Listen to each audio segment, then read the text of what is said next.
Usap-usapan sa social media ang kuhang video ng isang content creator na nagpapakita kay ang kabogable star Vice Ganda habang nasa airport at hinahabol para batiin subalit hindi niya nabanggit ang pangalan.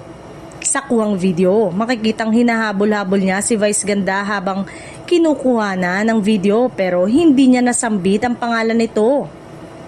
Matapos na tila makalimutan, maririnig sa video si ano to, artista ito, si ano to, yung sikat na artista sa Pilipinas, saad ng content creator. Makikita naman sa video na nagmamadali rin si Vice Ganda habang dala-dala ang mga maleta niya.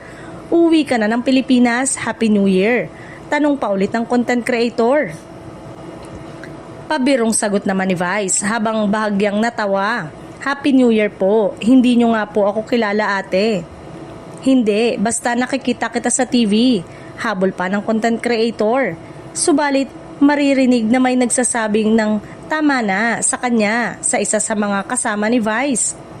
Makikitang tuloy-tuloy namang lumalakad si Vice Ganda kasama ang iba pa. Tila minasama naman daw ng nabanggit na netizen ang naging engkwentro kay Vice Ganda. Mababasa naman umano sa caption ng post. Nakalimutan ko name ni Vice Ganda pero napansin pa rin kahit parang nagtampo o galit. Ewan ko bakit nakalimutan ko name niya. Itbulaga kasi ang pinapanood ko.